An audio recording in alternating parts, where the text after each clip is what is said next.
It's not very loud. It's not loud.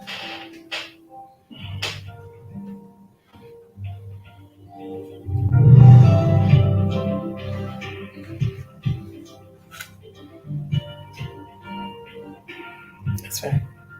But I don't hear nothing in here. There's nothing. I know, there's nothing here. So I don't have nothing either. Something wrong. People always messing with stuff.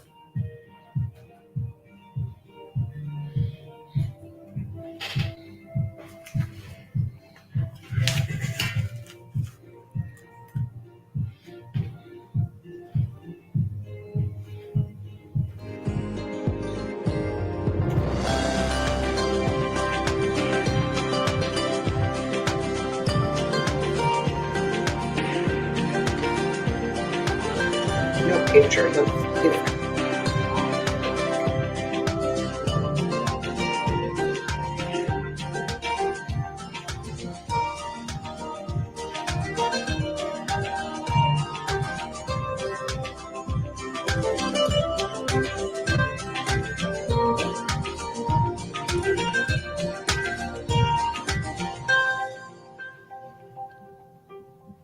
Good day, everyone. Thank you for tuning into Awesome Radio. 106.9 FM, WPIS LP. Radio with the spirit of excellence, Christian inspiration for the family, and ministry teaching for practical Christian living. I am joined by my fabulous co-host, Ms. Jacqueline Cullins Williams, who's going to introduce herself and the topic of discussion today. Jackie. Hey, Dr. Glenn. I am Jacqueline Cullins Williams. And I am glad to be here on today, Dr. Glenn. It's going to be a good show. We are talking again, part two, about road rage, aggressive driving, defensive and offensive driving, and probably a few more things that we'll add in to talk about on our subject one today. We hope that you enjoy this show and this broadcast on today. We hope that you also gain some information or some new things by listening to us on today. And so it's a good day to be here today, Dr. Glenn. I'm excited. I'm excited about today. And I just say this is the day that the Lord has made. It most certainly is. And we shall rejoice and be glad in it. Always. Always happy, always joyful, always ready, and always smiling. Absolutely. I couldn't agree with you more. Did you mention what our topic of discussion is? Yes, we talked about that it would be today that we would be doing almost like a part two of road rage, aggressive driving, defensive driving, and a few other things that we'll probably mention in our broadcast. But that'll be the most of it. Yeah, and I think the most important thing is getting this information out to our listening audience concerning the chemical that's found in benzene air conditioning unit. That's found in your in your vehicle. So that's most important, Jackie. Awesome, Dr. Glenn. We're gonna start out and look again at road rage and offensive and defensive driving. We had some tips on this week to share with you and show you how to avoid road rage. But I believe we have an announcement first, Dr. Glenn. Absolutely. That was an announcement we're supposed to do at the top of the hour here. Yes, Let me find it here. I almost forgot. And so we have it here. And we have an announcement from the Greenville Fire and Rescue. It talked about here, it says drivers should utilize caution in Uptown due to training. So the fire and rescue is going to be doing training. It says Greenville Fire and Rescue will be conducting hands-on emergency scenario training in the Uptown district over the next 2 weeks. Drivers should use caution in the area. And it says Greenville Fire and Rescue will be conducting hands-on emergency scenario training in the city of Greenville parking deck located at 165 West 4th Street. The training will occur during the hours of 8 a.m. and 12 p.m. on August 1st, August 2nd, August 3rd, the 8th, the 9th, and the 10th. You can expect to see an increase in the presence of emergency vehicles in the area during this time period. The training will cause traffic pattern changes in the immediate area, However, all businesses and parking decks will remain open and accessible during the trading hours. Traffic will return to normal patterns at 12 p.m. each day. And it says during trading hours, 4th, between Evans Street and Reed Street will be closed to all through traffic. So that's what you got to know, that the streets are going to be closed at that time. Contis Street between 3rd Street and 5th Street will be reduced to one lane of traffic.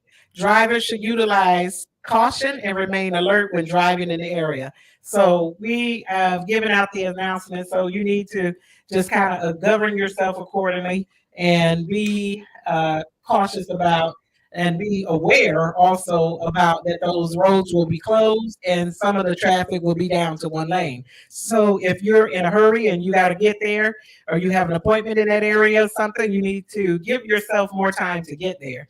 And so we've done our announcements, and we're going to go into our subject on today.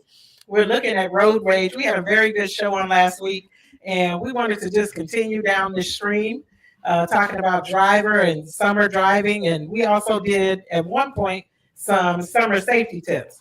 And so we want to talk about road rage and aggressive driving on today. And one of the things that I studied and I saw when I was looking at road rage, and it says it's the term of road rage or aggressive driving are often used interchangeably.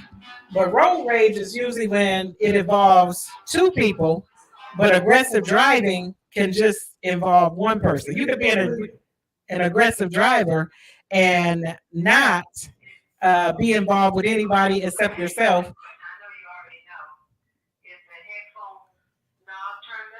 Road rage can be when there is involving two people. And so we want to definitely make sure that you note the difference there.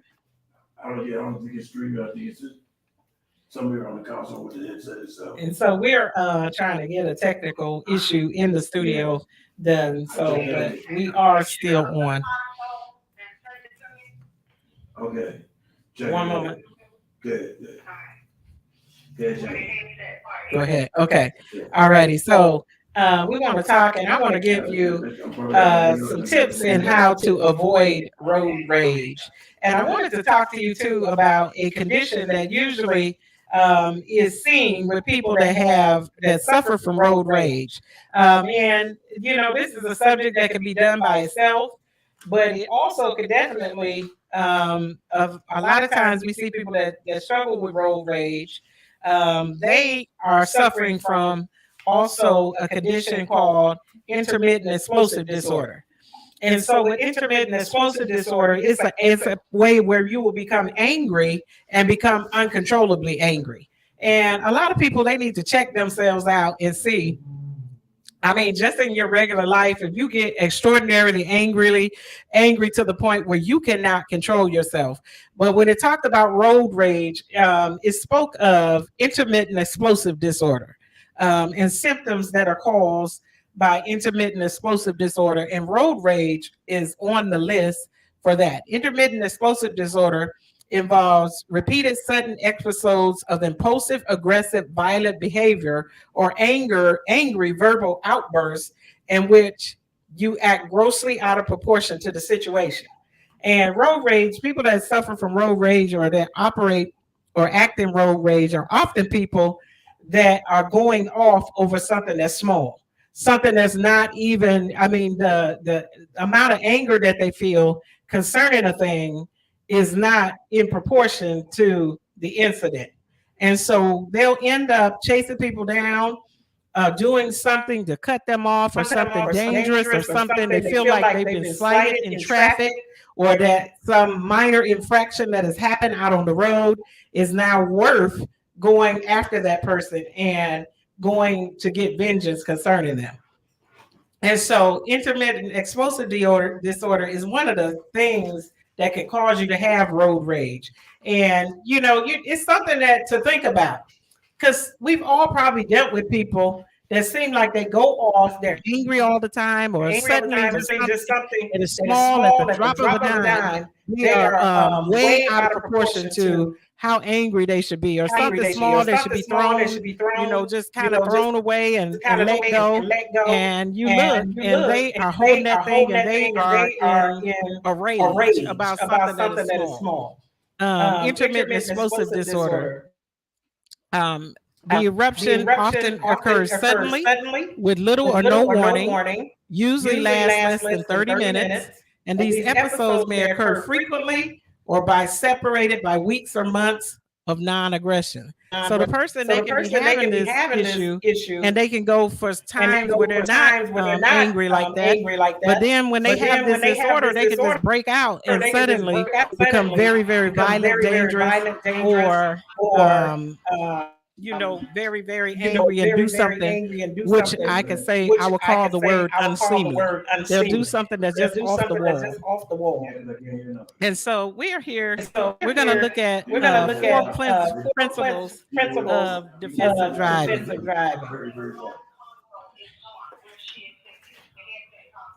Let's see. 9 ways to avoid road rage. We're going to look at that and give you some tips to avoid road rage. And these are things that you could do or pick up on and use to avoid road rage. We're going to our first break, and we'll be right back with you. You're my papa, Glenn Johnson, on the radio. From the Pacific Justice Institute, this is The Legal Edge, defending your rights as a Christian, a parent, and a citizen. Here's Brad Dacus. In the state of Washington, PJI is representing a Christian family fighting a claim filed to the Washington Human Rights Commission. A biological male complained that this Korean family, which operates Korean-inspired spas for women, violated gender inequality laws by preventing him from prancing naked in front of mothers and daughters. There are many Christian business owners that PJI is defending and empowering to ensure they can operate their businesses according to their faith values. If you are a Christian business owner, take advantage of PJI's free resource, Faith in the Workplace, at PJI.org. PJI provides legal representation without charge. Get exclusive email updates by registering for the Legal Insider at pji.org. We're on your FM dial at 106.9. Awesome Radio. We're back, and we're continuing, and I'm going to give you some tips that can help you avoid road rage. And number 1 is to give yourself time to get where you're going. Space out your time and plan out your trips. Don't just go there and just quickly, you're trying to get somewhere and you haven't accounted for traffic. You haven't accounted for the fact that there could be something going on. There could be construction. There could be things on the road.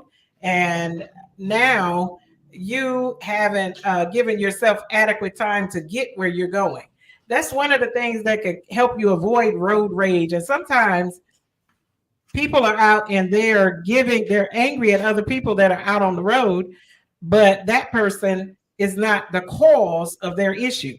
They're not the cause of their delay, or they're blaming them for a delay when these people are just on their way where they're going. They're just trying to go where they're trying to get to where they normally go, and they are not the cause. Poor planning can be the cause of your delay as to why you are late. So give yourself time. That will help you avoid being angry at other people and at situations that are out on the road. So give yourself a little extra time to get there. Number 2 is don't drive while experiencing intense emotion. Like if you've had an argument or something, you know that something earlier that day has bothered you and you're still thinking about it. Don't drive while you're under intense emotion. You're crying, you're sad about something has went on, and now you are feeling a certain kind of way. And then now all of a sudden someone has cut you off. Someone is, they didn't use their signal. Someone is out there driving slow and you feel like they need to be going faster. Those are ways by not driving when you're already emotional that can help you avoid feeling rage towards other people and other people that are driving. And sometimes it's not even that other person's fault. It's just the fact that you're already feeling some kind of way, or you're already sad about something, or you're already angry about something, or you already have something on your mind. And definitely, when you're on your way and you're planning, well, I'm going to go over and I'm going to deal with this situation and I'm going to tell them off or something. Those are the mindsets that you definitely don't need to be driving with, because I can guarantee you that as soon as you get out there on the road, something is going to happen and make it worse. Somebody's going to cut you off, somebody's going to do something, and the next thing you know, you are just out of character, and it has nothing to do with the traffic. Yeah, and I just want to point out to our listening audience, here in the state of North Carolina, they have a very strict law concerning aggressive driving and road rage. And Jackie, I had this document in front of me that lists the various points from the point system. But I don't see my copy, so I don't know if I gave you my copy or your copy. I see it. But I do have the general statute, North Carolina General Statute 20-1-41.6, aggressive driving. Any person who operates a motor vehicle on a street, highway, or public vehicular area is guilty of aggressive driving if the person violates either blah blah blah. I'm not gonna read it all.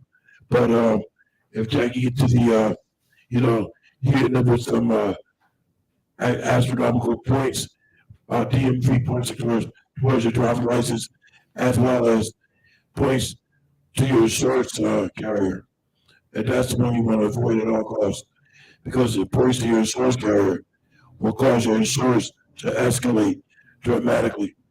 But you don't want the points either on your driver's license either, because then once you have a certain amount of points, your license can be suspended or revoked. And you want to definitely avoid your license being revoked, because unlike suspension, revocation is quite an expensive period of time. You want to stay away from having your license revoked. So you want to abide by the law to leave yourself from getting these points, DMV points towards your driver's license, or points towards your insurance carrier. Jackie. Yes, and definitely, I think in our last show, we definitely differentiated the difference between getting a traffic citation versus road rage, where you can be prosecuted criminally. It's a wide range of difference than just getting some points taken off in a ticket versus being arrested and doing some jail or prison time for an act that you've done out on the road. That's right. So road rage can be totally different than just aggressive driving. As we said earlier, one involves two people and the other one may, with the aggressive driving, you can do that alone. That could be something that you are doing in the car alone, but the road rage involves another person. And so, Dr. Glenn, did you speak on the insurance rates or the points? No, I can't look at my document. We want to mention what they are. Okay. It says, here that with 1 point, your insurance will go up 30%. And I am actually right now, Dr. Glenn, dealing with that because I have a couple of speeding tickets. And so it has been a few years, which I thought it was unfair that it's been years. And finally, they have just tried to raise my insurance. And so I had to go to another carrier because, we went from $100 and some to like $300 and some. So I tell you what, and I'm not gonna mention the state, but be thankful that didn't occur to you in another state. I'm not gonna mention what the name of that state is out of being politically correct. But in that particular state, once you accumulate a certain amount of points, not only is your license suspended, and certain points go towards your insurance carrier, but you also get what they call a surcharge. Insurance surcharge. It's like $1,200 for a 3-year period. 3 points could be a 60% increase. Yeah. That's over half of what you were paying. 60% for 3 points. Well, 4 points could be 80%. So imagine how much the insurance goes up just by getting those points off your license. That's right. Losing those points even from just, traffic tickets. Yeah. And they can reduce it, the charge for it, and still the ticket can be affect your insurance immensely. But in all likelihood, in your area, your state, there's probably a driving course that you can take to have those points reduced or even wiped away from your driving record or have that ticket dismissed. but it's up to you to obey the law in the first place. So drive with some common sense. Drive the way you were taught to drive. Drive so you're aware that, constantly aware that other people on the road as well. Definitely. I did see some people getting theirs. Well, one person getting theirs dismissed. And I remember the lady just waving and leaving the courtroom, and she was smiling and saying, well, I hope it's good luck for you. And then I looked, and the rest of us had to pay. She was the only person that walked out of there that didn't have to pay her ticket. And the rest of them looked like me, Dr. Glenn. We all had to pay. And she was the only one that left without it. I can imagine. We have 2 minutes to go, so I just want to mention, you were mentioning about the points and the one criminal versus non-criminal. So I want to make this statement. As a former law enforcement officer, I know for a fact people are misconstrued about motor vehicle citations that leads to an arrest. It could be a misdemeanor. In some cases, it could be a felony. It depends on what occurred during the commission of a crime. So just don't think, oh, it's just a motor vehicle, it's going to be a misdemeanor. You're absolutely wrong. Depending on the circumstances, the nature of the offense, it could possibly be a felony. Like, I'm pretty sure you won't go to jail for a speeding ticket, but you will go to jail for manslaughter if during that speeding you accidentally kill somebody. So now you're going to be in jail for manslaughter, and that might not be a misdemeanor. In your state, that just might be a felony. Definitely. And that's one of the things that you have to look out for is that and see if that if it's a crime, what you're doing. Road rage is a crime. It's going to be a crime every time. That's right. And I didn't say what I just said to put fear or make anybody upset or emotional, but I just want you to be aware these things could possibly happen. Possibly happen. I'll just make myself politically correct and say there's a strong possibility. But it's up to you to check your areas, find out what the laws are, because ignorance is not an excuse for the law. That has been said many, many times here in the United States of America. So keep it locked right here, ladies and gentlemen, to the Glenn Johnson Show, Motivation with Glenn and Jacqueline Cullins. We will be back after this brief break. It is going to be very brief. Back in a moment. Awesome radio. Jobs are looking for people. It's the 3rd Annual Job Fair Street Summit 2023, presented by The Daily Drum. Saturday, August 12th, from 12 noon to 6 p.m. at 400 Nash Street, Greenville. Employers will be there looking to hire you. In addition, there will be free giveaways, chicken, pizza, and a flat screen television. For more information, 252-258-6827. 252-258-6827. Ask for Ben Johnson. It is the 3rd Annual Job Fair Street Summit 2023, presented by The Daily Drum. Saturday, August 12th, 12 noon to 6 p.m. 400 Nash Street, Greenville. If you are a job seeker, then jobs are looking for you too. Be there Saturday, August 12th, from 12 noon to 6 p.m. at 400 Nash Street, Greenville. This is your opportunity to get hired. Saturday, August 12th, from 12 noon to 6 p.m., 400 Nash Street, Greenville. Contact Mr. Ben Johnson for more information, 252-258-6827. 252-258-6827. If you are looking for a job, then jobs are looking for you to hire. We're back. You're listening to the Glenn Johnson Show. Reach Glenn at GlennJohnsonShow@gmail.com. Welcome back, ladies and gentlemen, to the Glenn Johnson Show. Motivation with Glenn and Jacqueline Cullins. Thank you for keeping it locked right here. We are talking today of our topic, offensive and defensive driving, road rage, and facts about benzene. Before we leave the broadcast today, though, I would like to put in there a document that we have on seniors and being safe driving for seniors. You said a document, Jackie? I do. All right, you can go ahead when you get there ready. Definitely. We'll definitely get to that. One of the things we talked about here is defensive and offensive driving.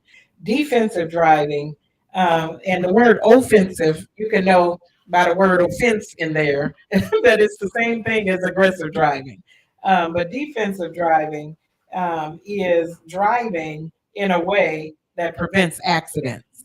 So defensive driving is driving in a way that prevents accidents, or to help not other people. It means basically watching out for other people and other people while you're driving, not just driving, but watching out to help avoid accidents concerning other people. And so we all should be defensive drivers. That's right. And defensive driving is most recommended rather than offensive driving. It says offensive driving is more dangerous driving method than defensive driving. It involves taking control of the road and forcing vehicles around you to adapt. It's almost as if, say for instance, a game of football, whether it's collegiate football or pro football, the offense, they're the ones carrying the ball. They're the ones trying to get down the field to score the touchdown. But the defense is trying to prevent them from doing that.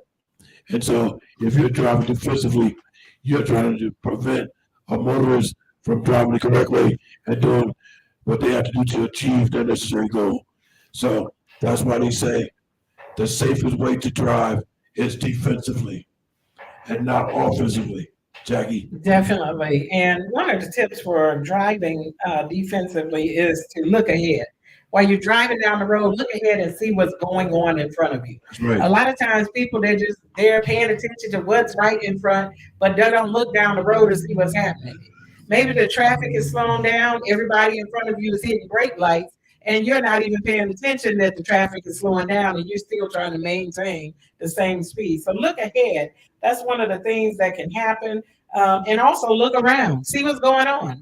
Is it starting to rain? I mean, you haven't paid attention that it's starting to rain, that there's storm clouds, there could be a tornado or something coming, and you haven't even looked around to see what's going on. Has the wind risen up around you? Look at the environment and see what's happening. The sky go from sunny to dark all of a sudden, something's going on. You need to look around. That's some of the tips for being a defensive driver. And also, number 3, leave room between you and the next vehicle. Tailgating or driving up too close on people, not giving room for there to be, you could stop if there's going to be an accident or something.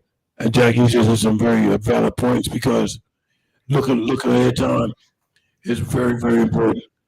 Not only should you see the vehicle directly in front of you, you should see at least 3 cars in front of you to monitor traffic, to see what's ahead. What's in front of that 3rd car that's in front of you? Is that 3rd car in front of you the one that's going to cause everybody else to come to a sudden stop? And now there's a 3-4 vehicle pileup. Also, look around you. Of course, you want to look around you.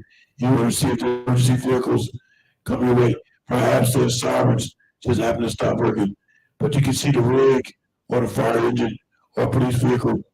But you see lights, that there's no lights flashing, you just don't get a siren. Anything could happen. And what he said about the 3rd one was give yourself room. You definitely want to give yourself room. I want you to think about this, because I encourage all of our young adults to do this, particularly females. For instance, if you get to an intersection, you just don't stop dead and back of the car in front of you. Leave some space between you and that car. Why? Because you want to give yourself an out. Because if you park directly in the back of that vehicle, now something happens. Now you can't get out of that spot because you're too close to the car. There's cars to your left, there's cars to your right. So how are you going to get out? And I know this from being a law enforcement, and we always have to leave it out in case we got an emergency call. We need to get out of that traffic and respond to that call. So you do the same thing. Just think about how you're going to get out of a tight situation. If it's too tight to get out of, you're going to be there for a while. So leave yourself an out.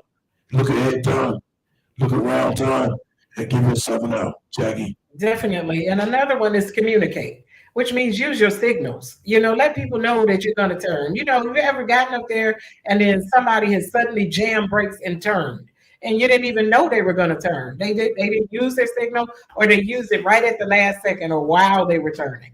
People need to know that you're slowing down so that you could turn. So communicate and let people know where you're going. Also, consider preventable versus fault. So with defensive driving, you consider whether something is preventable over trying to say whose fault it is. Jackie, I'm so glad you mentioned that because I want to point this out. If you do get involved in an accident or you're involved in an accident, whether you caused it or didn't cause it, I want to point out this. During an investigation of an accident scene, there's two factors that the investigator will consider. Was it preventable or was it, what's that other word? At fault. No, what was that for? Yeah. Was it preventable or was it avoidable? Yes. So yeah, they're gonna look at whether it's preventable or avoidable. And so you need to know how they're gonna look at that if you're the cause of the accident. Yes, and so a preventable accident says that the driver didn't do everything that they could to prevent the accident. And then versus fault. And a lot of times, you know, when you're on the road, you got to have the mindset to prevent and in defensive driving. I'm here to prevent an accident, even if it is somebody else's fault. Yes, they're at fault. You know, a lot of times people will say, you know, I'm not going to give up the lane, you know, or they're going to stay in that lane when they can move over and prevent an accident. That's right. You see somebody coming and they're veering off, coming over to hit you. Forget about saying, oh, well, if they hit me, it's their fault. That's not the way to look at that. You know, if you can prevent it and move over, you're driving not only for yourself, but you're driving for the other people out on the road to prevent an accident from happening concerning them. There's another fallacy you just mentioned. Sometimes when you're driving on the road, not only are you driving your vehicle, you are driving for someone else. You got to think and think about what they're going to proceed to do. So yeah, you're driving for yourself and you're driving for others. Definitely. The other person can be at fault, but you could also be the one caused the accident no matter what. Even though they're at fault, you contributed to the accident. Let's say you are driving and you get rear-ended, but your tail lights are out. Now that person rear-ended you because they didn't know you were stopping and because you actually caused it. But they were at fault because they hit you from the rear. And now, I'm not an attorney, and I prefer attorney versus lawyer. To me, there's a difference. I'm not either. I'm not an attorney or I'm not a lawyer. But I will tell you this, like Jackie explained, your tail lights are out and the vehicle is standing in the back of you. But the law always says the person that rear-ended you is automatically at fault. And that's why I used to argue the preventable and the avoidable. So I know you're going to investigate, was it preventable or avoidable? Well, if it was, it would have never happened. So no, the answer is no. But what I'm going to point out is that, see, they're going to look at that, they're going to automatically judge to see if you are at fault. And that's what they call contributory negligence, because you contributed to it. So that's contributory negligence, Jackie. Definitely. So, look to avoid an accident no matter what and do everything within your power to make sure that other people don't hit you. That's correct. We have 20 seconds to go before we go to the next break. Then we'll be back with our final 20 minutes of today's broadcast. If you'd like to call to make a comment or have a question, please do so by calling 252-756-2008. We'll stand by waiting for your call. This is Awesome Radio 106.9 FM. Back in a moment. Keep it locked right here to the Glenn Johnson Show. And now, fastened like nails with Dr. Mark Hamby. God keeps his word. Okay, these are promises. These are not general statements. These are, a lot of people say, like, Proverbs is just kind of like general pithy statements. They're not really for everybody. Baloney. These are God's promises. Out of God's promises, there are 8,767 of them. So when God says something, he's not saying like, well, maybe you'll get this. Okay. So let's say that long life is one of them. Does that mean that everybody is going to receive long life? No. Okay, then you say, okay, then you just told me that these are God's promises. How does that add up? Uh-huh. Okay. Well, God gives eternal life that lasts forever. I remember when you were teaching Proverbs, I was a student, and I was getting upset about this because I was like, but it's not true all the time. And there was one of them in particular, it was, he will heal our diseases. And you're like, he'll heal all our diseases. I'm like, it's not true. Like, some people die and they're like, whatever. And yeah, you had this similar reaction. And you're like, well, you just said it. I was like, what? And you're like, someday we'll be dead. I'm like, we all have diseases and we'll be healed. Singer, don't forget you got that. Oh, I already talked a little all bit of these about it. things now are in the next, talked a little bit next about it life. already. They're for believers. But there is sort of a catch. You're not just willy-nilly. No. The catch is verse 13. For those who find wisdom and inquire. How do you find wisdom? Search her with all your heart. Seek her more than treasure. And her correction. Wow. You've been listening to an excerpt of Fastened Like Nails, a presentation of Lamplighter Ministries. To hear the full podcast, visit fastenedlikenails.net. We are the station that provides inspiration for the family and ministry teaching for practical Christian living. Awesome radio. Welcome back, ladies and gentlemen. Thank you for staying tuned in to the Glenn Johnson Show. Motivations with Glenn and Jacqueline Williams. Here on Awesome Radio, 106.9 FM, WBISLP. We're not going to delay anything because we're now to our final 20 minutes of the broadcast. So we'd now like to take a look at 6 ways seniors are driving safer, driving longer. Jackie. Yes, Dr. Glenn, one of the things on here that is not highlighted about seniors driving safely, it said that one of the things they can do is take a driver's course. And sometimes, Dr. Glenn, it just is what it is. Sometimes people need to take a driver's course and go get in and get a refresher on some things. I have an elderly relative, and they said to me, and I see this out on the road all the time, that sometimes older people are driving much slower than everybody else. And this elderly relative said to me that if he sees a car right up behind him or next to him, he's going to slow down to make sure that the car gets away from him. That he's not going to have anybody following too close or sitting, driving right next to him. So he hits the brakes. And even if it's not on the expressway, he's going to start going very slow to make sure that these people get away from him. That's not the way that you need to be driving. You know, if you're older, it doesn't mean that you automatically have to go under the speed limit. Drive the speed limit. If you're afraid to drive the speed limit, then you might reconsider whether you need to be driving out on the road or out on the expressway. It also says to avoid driving in bad weather and at night. You know, elderly people, this is some of the things that is causing them to drive longer and drive safer is avoiding driving at night. You know, a lot of older people, they get in the house in the evening, they're not going back out. They say, that's it. I'm not going out again. I know people, they say, when it gets dark, we don't want to. We were just discussing this at least 2 weeks ago for a particular event. And the people were saying, well, at night, I don't go out at night. I'm not going back out.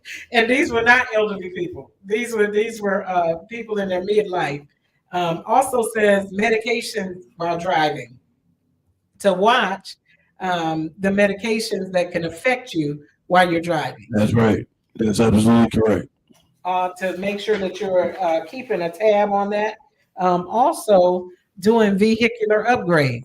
Elderly people, this is one of the things that is causing them to have more safe driving habits is getting upgrades. You know, I know this myself, Dr. Glenn, I see them out on the expressway all the time. We'll see somebody that's real old and they're driving the baddest sports car, the newest, baddest sports car. I have seen that. And I mean, they up on the dashboard, I mean, sometimes 80-something years old plus and driving the flyest upgraded car. I've seen that myself. And I'm saying, okay, wow.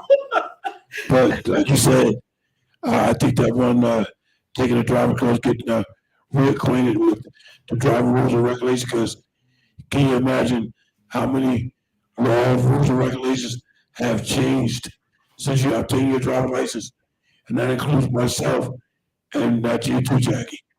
And I can tell you, speaking for myself, I have had my driving license in my possession since 1978. So can you imagine how many motor vehicle laws and things of that nature have changed since I obtained my license? How many road signs have changed? How many this, that, or the other have changed? I'll point out something to you very clearly. Not last year, but the year before, I went to renew my license. And since I didn't do it in the time frame that it mentioned, I had to go through the DMV agency in person because I have a commercial license. I have a Class A CDL. So I had to take a certain portion of the test again. But they made it easy for me. Actually, it was minimal, easy. It wasn't hard, but it wasn't easy either, I should say. And what occurred was, she handed me this chart with all these signals and signs on it, but none of them was plugged in. She said, now I want you to tell me what these signs mean as you're going down the roadway and you approach these signs. They're telling you something, but what is it telling you? And since they weren't plugged in, I had forgot. I did the shape of the sign, but I didn't, since it wasn't colored in, I forgot what it meant. And then she gave me one that was colored in, and I got them all right, and that's how I got my driver's license back. It also says here, don't drive during rush hour. A lot of older people, they tend to avoid the rush hour traffic. And not out there when it's back to back and, traffic is lined up, they tend to stay away from that. Yeah, like you said, a lot of people have discontinued driving at night. I know quite a few gentlemen, myself, that's of age, and they have ceased driving at night altogether. They'll take a cab, call Uber, call a friend. They just won't get behind the wheel. And to me, that means they're thinking safety for themselves and others. So I encourage everybody else to do the same thing if you feel that way. Definitely, Dr. Glenn. And then we all know those that are refusing to stop driving when they need to be stopped driving. When they're sitting up on that dashboard so close and they can barely see and driving 10 miles an hour because they shouldn't actually be driving. That's right. But they won't give up that wheel. So it's a very touchy thing when it comes to seniors and giving them driving. Yeah, because I think if you're driving that close to the dashboard, you should reconsider, because I think you just put yourself in a predicament. Particularly if you're driving a vehicle with an airbag. If you're sitting right up close to the airbag, what happens if that airbag deploys? It could probably snap your neck in half in two. And sitting up close on the stern wheel and looking out the window is not going to make you go any faster. That's right. You don't go faster by sitting closer. So, that it doesn't work. So, they need to consider when it's time to stop driving. Yeah, we're not trying to put fear in anybody's heart. These are just some facts. We have researched some of the things. So some of the things we're talking about, we have actually researched. And Jackie mentioned a couple of things. I'm also including there. If you're driving that close to the dashboard, all up on the steering wheel, think about what that seatbelt might cause. Because I'm hoping you're wearing your seatbelt. But if you have come to a sudden stop, what's going to happen? You get that seatbelt on, and you're that close, that thing going to snatch you back and possibly something you happen to. It could happen. That actually happened just one I know. She's been here on the show with us. I'm not going to get into that whole other story, but it don't kill her happen to. Definitely. You want to consider that, how close you are up on the seatbelt. So, Dr. Glenn, I know you have a few audios that you wanted us to hear today. So if we can at least hear one or two of them before we leave, even if it's the one on road rage, aggressive driving, or whichever one. We have mentioned getting into your car with the windows rolled up while that heat is still inside. And that's been known to release a chemical called benzene. Let's just take a listen to benzene for 1 minute.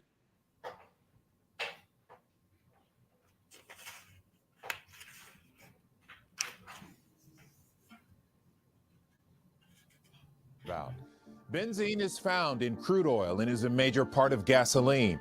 It's also a carcinogen. In simple terms, it's known to cause cancer, mainly leukemia. During the refining process, benzene is extracted from crude oil, then stored to make other products like plastics, dyes, detergents, rubber, drugs, and pesticides. Most of us are exposed to it in small amounts every day, just by breathing.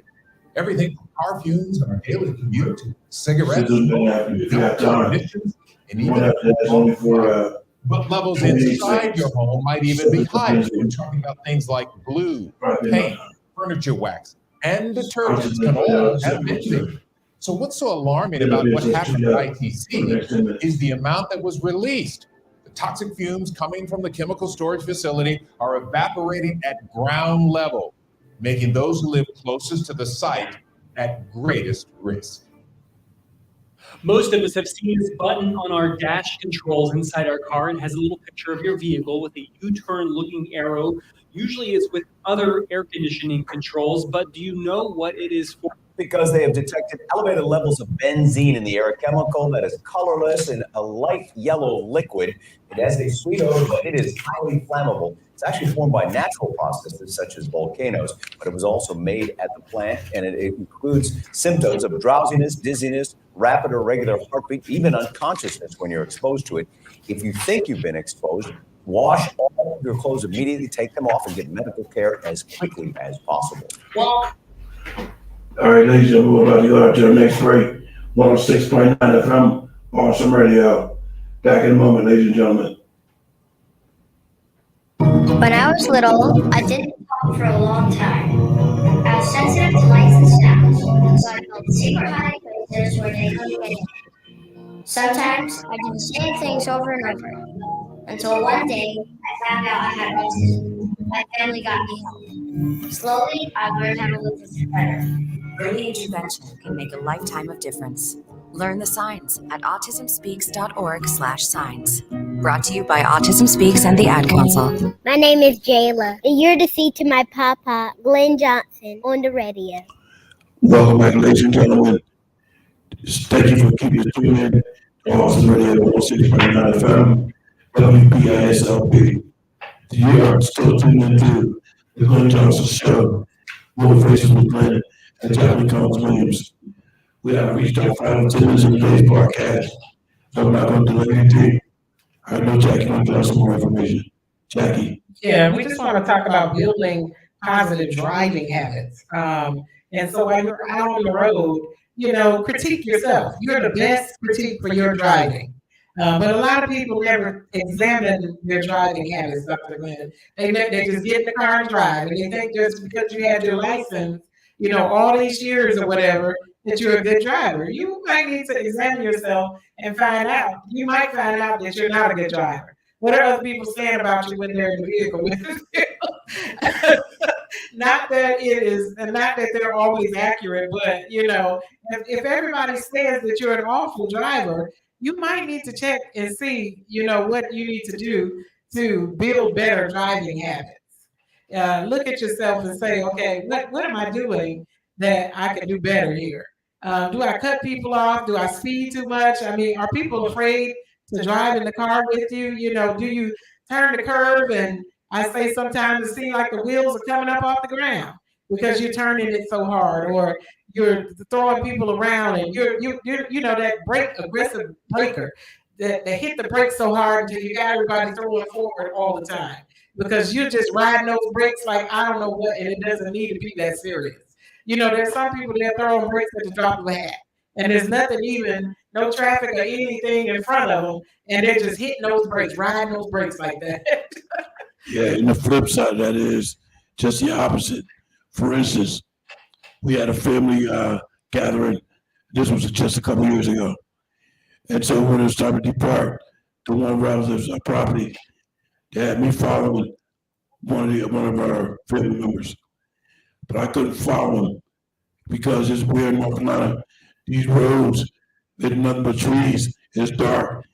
He was putting me to sleep. I had to pull over because if I was to take the wheel, he was actually putting me to sleep. We were driving so slow. And I can't drive slow. I'm not a slow driver at all. I'm more attentive when I'm driving fast. I don't break the speed limit, but I drive fast. I don't drive slow. I stay at the posted speed limit, and I refuse to drive behind anybody that's driving slow or than the speed limit. Because you're in trouble if the speed limit is low. you know you're driving slow. If you're a nosy, Definitely. Don't lead if you're the one that drives too slow and you're scared to drive. Don't be the leader because you're gonna keep everybody else behind. So you definitely have to watch that. you're gonna make me fall asleep driving because you're moseying down the street. Definitely. That's what you don't want to do. And so also, we talked about earlier with the aggressive driving on the road rage, only use your horn when necessary. You know, there's some people that won't even blow the horn. Sometimes just blowing the horn, and I mean, excessively is a problem. They're blowing for everything. But there's some people that won't even blow the horn. Yeah, that's right, because you know what? You're only supposed to utilize that horn in an emergency situation to make other motorists alert of an emergency situation.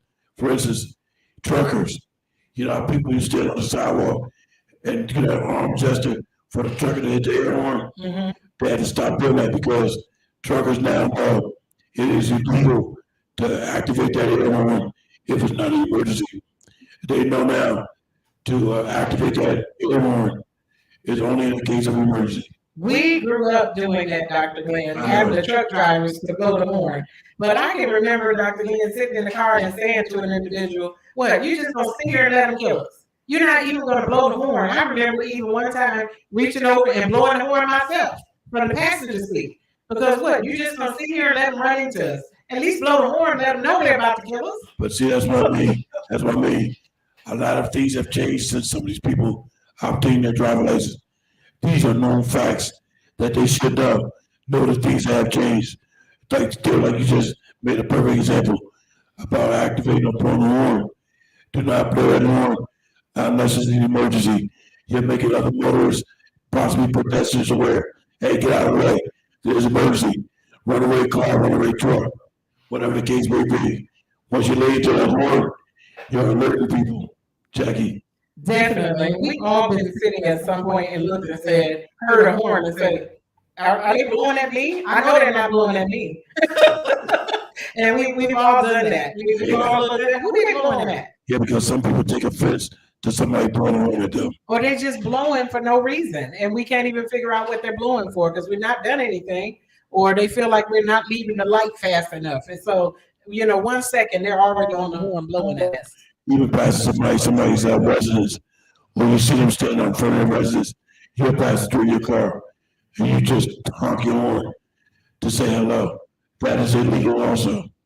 Be understanding of other drivers. Be understanding that you're not the only one out on the road, and this is not your road.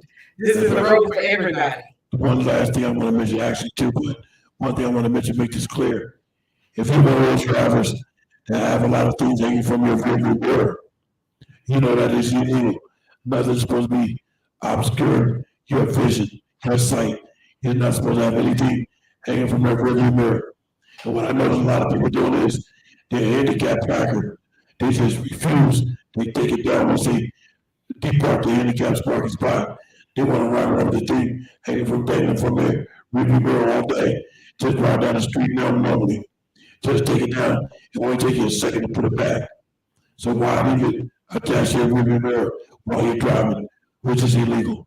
Jackie? Definitely. And we already feel some kind of way, especially Dr. Glenn. I know I have sometimes when I've had to park way off and then I see those handicap stickers.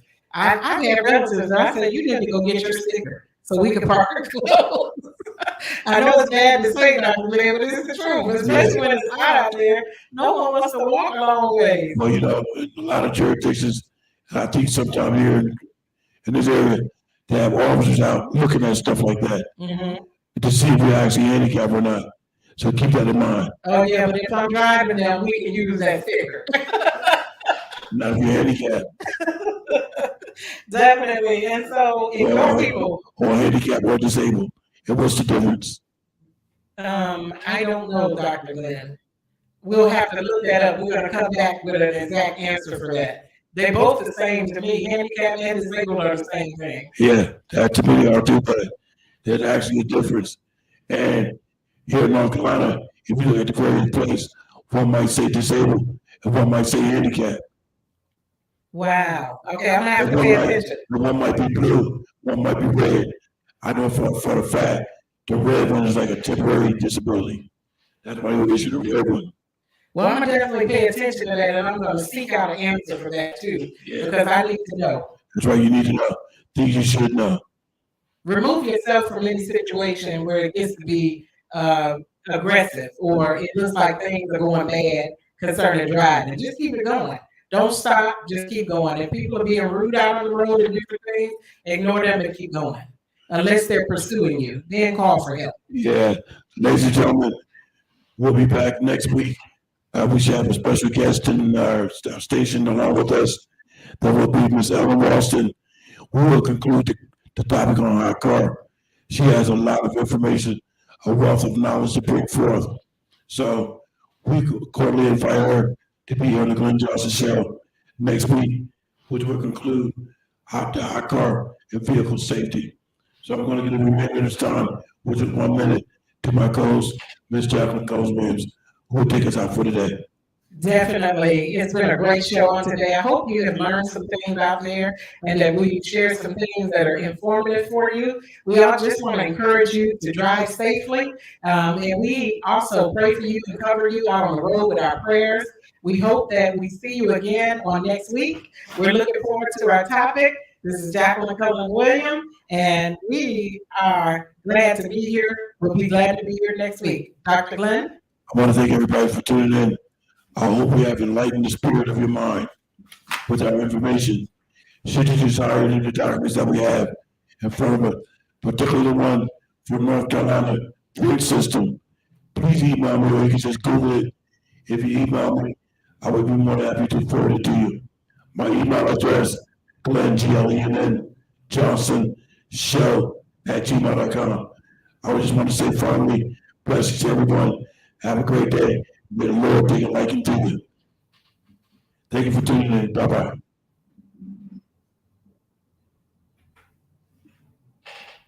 Grandparents, we can make a difference for future generations. Here's how you can feel for Grandkids Matter. Yeah, I guess we got that done. Never let your grandkids get away with saying, I'm bored this summer. I suggest you start